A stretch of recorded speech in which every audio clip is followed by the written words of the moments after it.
3 भाइयों की लाडली बहन।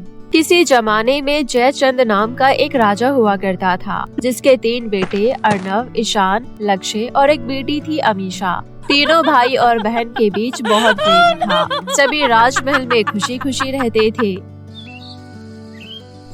फिर एक दिन राजा जयचंद ने दूसरी शादी करने का फैसला किया, क्योंकि पहली पत्नी के गुजर जाने के बाद वो अकेलापन महसूस कर रहे थे। धूमधाम से शादी संपन्न हुई। राजा जयचंद के चारों बच्चे अपनी नई माँ सुमित्रा का बेसब्री से इंतजार कर रहे थे। उन्हें लगा माँ की जो कमी थी वो पूरी हो जाएगी, लेकिन ये उनकी गलतफहमी थी। उनकी नई माँ एक जालिम जादूगरनी थी। वो बच्चों से बुरा बर्ताव करने लगी। मैं इन सब से पीछा छुड़ाना चाहती हूँ, तभी पूरे राज्य में हुकूमत कर पाऊंगी। अपने मकसद को पूरा करने के लिए सुचेता ने पहले राजा जयचंद को काले जादू से अपने वश में कर लिया। उसके बाद तीनों बेटों को कबूतर में बदल दिया। अब तुम तीनों कबूतर बनकर हमेशा के लिए पिंजरे में कैद रहोगे। अब बारी है उस लड़की की। अमीषा ने अपनी सौतेली माँ की सारी बातें सुन ली। मुझे कैसे भी करके अपनी जान बचानी होगी। इस दुष्ट जादूगरनी ने मेरे भाइयों को कबूतर बना दिया है। रात के अंधेरे में अमीषा महल से दूर एक सुनसान जंगल में चली गई। जंगल बहुत घना था, अंधेरा हो चला था, फिर भी अमीषा चली जा रही थी। कुछ देर बाद उसने किसी के कदमों की आहट सुनी। वो घबरा गई और छुपने की कोशिश करने लगी। इससे पहले कि वो छुप पाती, एक बूढ़ी औरत उसके सामने आ गई। डरो नहीं, मैं तुम्हें नुकसान नहीं पहुंचाऊंगी। आप कौन? मैं इसी जंगल में रहती हूँ और बेर तोड़ने आई थी। क्या बेर? क्या तुम्हें बेर खाना है? हाँ, मुझे बहुत भूख लगी है। मैंने सुबह से कुछ नहीं खाया। ये लो खाओ। वैसे तुम इस घने जंगल में क्या कर रही हो बेटी? मैं दरअसल महल से भाग आई हूँ। सौतेली माँ ने मेरे तीनों भाइयों को कबूतर बना दिया है। ये कहते हुए अमीषा ने बूढ़ी औरत को अपने बारे में सब कुछ बताया। ओह, रोना बंद करो बेटी, सब कुछ ठीक हो जाएगा। तुम चलो मेरे साथ, यहाँ ज्यादा देर रुकना खतरे से खाली नहीं।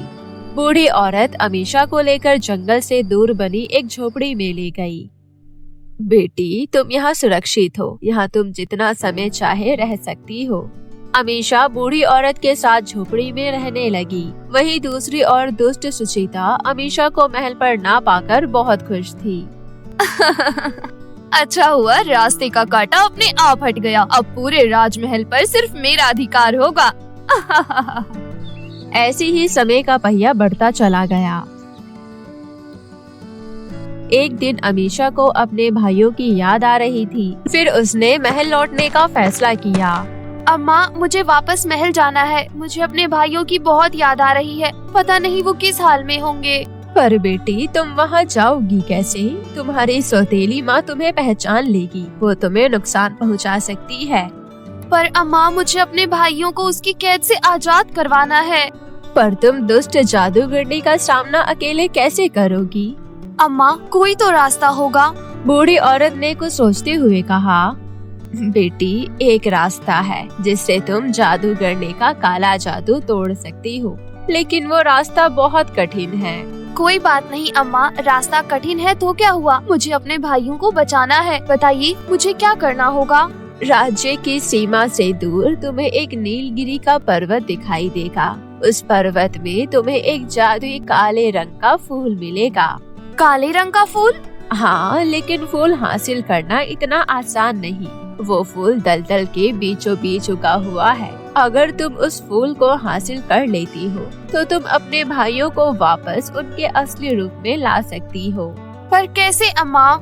जैसे ही तुम काले रंग का फूल हासिल कर लोगी, उस फूल को ले जाकर राजमहल चली जाना, और जब तुम्हारी सौतेली माँ गहरी नींद में सो रही हो तब वो फूल उसके समीप ले जाकर जला देना। फूल जलते ही उसकी सारी काली शक्तियाँ नष्ट हो जाएगी और सब कुछ पहले जैसा हो जाएगा। उसके बाद अमीषा बूढ़ी अम्मा से विदा लेकर नीलगिरी के पर्वत की तलाश में निकल गई। कई मीलों का सफर तय कर आखिरकार उसे नीलगिरी का पर्वत दिखाई दिया। वो पैदल यात्रा करते करते काफी थक चुकी थी, लेकिन उसने हिम्मत नहीं हारी। जैसे तैसे वो पर्वत पर चढ़ गई और काले रंग का फूल तलाशने लगी। काफी देर खोजने के बाद उसे एक दलदल दिखाई दिया जिसके बीचों बीच काले रंग का फूल खिल रहा था। ये देखकर अमीशा के चेहरे पर मुस्कान खिल उठी। लगता है ये वही जादुई फूल है जिसके बारे में अम्मा बता रही थी, लेकिन मैं फूल तक पहुंचूं कैसे? कुछ पल अमीशा सोचती रही पर उसे कुछ समझ नहीं आ रहा था। आखिर वो दलदल के अंदर जाए कैसे? चाहे कुछ भी हो जाए, मैं अपने भाइयों के लिए जादुई फूल हासिल करके ही रहूंगी। इतना कहकर अमीशा बड़ी ही हिम्मत से दलदल में उतरी। वो ढंग से हिलडुल भी नहीं पा रही थी। वो बड़ी ही मुश्किल से काले रंग के फूल के समीप जा पहुंची। उसने खुश होते हुए जैसे ही फूल तोड़ा, अचानक वो दलदल में धंसती चली गई। तभी अचानक वहाँ एक सुंदर परी प्रकट हुई और अपनी जादुई छड़ी घुमाई। पलक झपकती ही अमीशा ने अपने आप को दलदल के बाहर पाया। मैं कहाँ हूँ? मैं तो दलदल में धंस गई थी। मैं बच कैसे गई? तुम बिल्कुल ठीक हो। आप कौन? मैं दलदल की परी हूँ। ये दलदल मेरा घर है। एक बात बताओ, तुम इस दलदल में क्या कर रही थी? क्या तुम्हें पता नहीं, दलदल में पैर रखना खतरे से खाली नहीं। मुझे सब पता है, लेकिन अपने भाइयों के लिए मुझे अपनी जान की परवाह नहीं। ये कहते हुए अमीशा ने परी को अपनी आप बीती सुनाई। सच्चाई जान परी खुश होते हुए बोली, सच में तुम बहुत ही बहादुर लड़की हो। तुमने अपने भाइयों के लिए अपनी जान की परवाह तक नहीं की। इसलिए मैं तुम्हें जादुई काले रंग के फूल के साथ साथ अपना एक जादुई मोती देती हूँ। इसे रख लो, ये मुसीबत में आने पर तुम्हारी रक्षा करेगा। अमीशा ने परी का धन्यवाद किया। उसके बाद जादुई काले रंग का फूल और जादुई मोती लेकर राजमहल जाने के लिए रवाना हुई। वहाँ पहुंचकर अमीशा दासी का भेष बदलकर राजमहल में दाखिल हुई। उसने वहाँ देखा राज दरबार में उसके पिता के बदले उसकी दुष्ट सौतेली माँ सुचिता सिंहासन पर बैठी मुस्कुरा रही थी। ये देख अमीशा मन ही मन बोली, तुम्हारा खेल खत्म होने वाला है, बस आज रात का इंतजार है मुझे। आधी रात के समय जब सुचिता अपने कमरे में गहरी नींद में सो रही थी, तभी अमीशा दबे पांव उसके कक्ष में गई। उसने वहाँ एक बड़ा पिंजरा देखा जिसमें 3 कबूतर कैद थे। उन कबूतरों को देखकर अमीशा की आंखों से आंसू आ गए। वो पिंजरे के समीप गई और बोली, ओह मेरे प्यारे भाइयों, मैं आ गई हूँ। अब तुम सब जल्द ही पिंजरे से आजाद हो जाओगे। अमीशा की आवाज सुन पिंजरे में कैद तीनों कबूतर फड़फड़ाने लगे। शोर मत मचाओ, नहीं तो सौतेली माँ जाग जाएगी। तीनों कबूतर अपनी लाडली बहन को देख पहचान गए और शांत हो गए। उसके बाद सुचिता गहरी नींद में सो रही थी। वो सुचिता के समीप गई और जादुई काले रंग के फूल को जलाया। जैसे ही फूल जलकर राख हो गया, काले जादू का असर पूरी तरह समाप्त हो गया। पिंजरा टूट गया और वो तीनों कबूतर यानी अमीशा के तीनों भाई अपने असली रूप में वापस आ गए। ये देख अमीशा की खुशी का ठिकाना नहीं रहा। ओह, आप तीनों को देखकर मुझे बहुत खुशी हो रही है, मैं बता नहीं सकती। हमारी प्यारी बहना, तुम इतने दिनों तक कहाँ थी? हमें लगा सौतेली माँ ने तुम्हें भी कहीं कैद कर दिया होगा हमारी तरह। भैया, ऐसा होने से पहले मैं महल छोड़कर बहुत दूर भाग गई थी। तभी अचानक सुचिता शोरगुल सुनकर जाग गई। तुम तीनों अपने असली रूप में कैसे आ गए? और तुम कौन हो? तुमने मुझे पहचाना नहीं? मैं राजकुमारी अमीशा हूँ। अमीशा, अच्छा हुआ लड़की तुम वापस आ गई। अब मैं तुम चारों को एक साथ ऐसी जगह पहुंचा दूंगी कि कभी लौट कर नहीं आ पाओगे। तुम हमारा कुछ नहीं बिगाड़ पाओगी। तुम्हारा खेल अब खत्म हो चुका है। लड़की, तुझे मेरी काली शक्तियों का अंदाजा नहीं। ये कहते हुए सुचिता मन ही मन कुछ मंत्र पढ़ने लगी और बोली, अब तू जलकर भस्म हो जाएगी।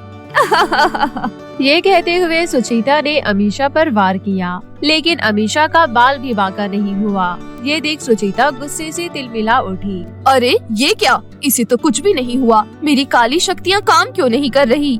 सुचिता ने दोबारा से कोशिश की, लेकिन फिर से नाकाम रही।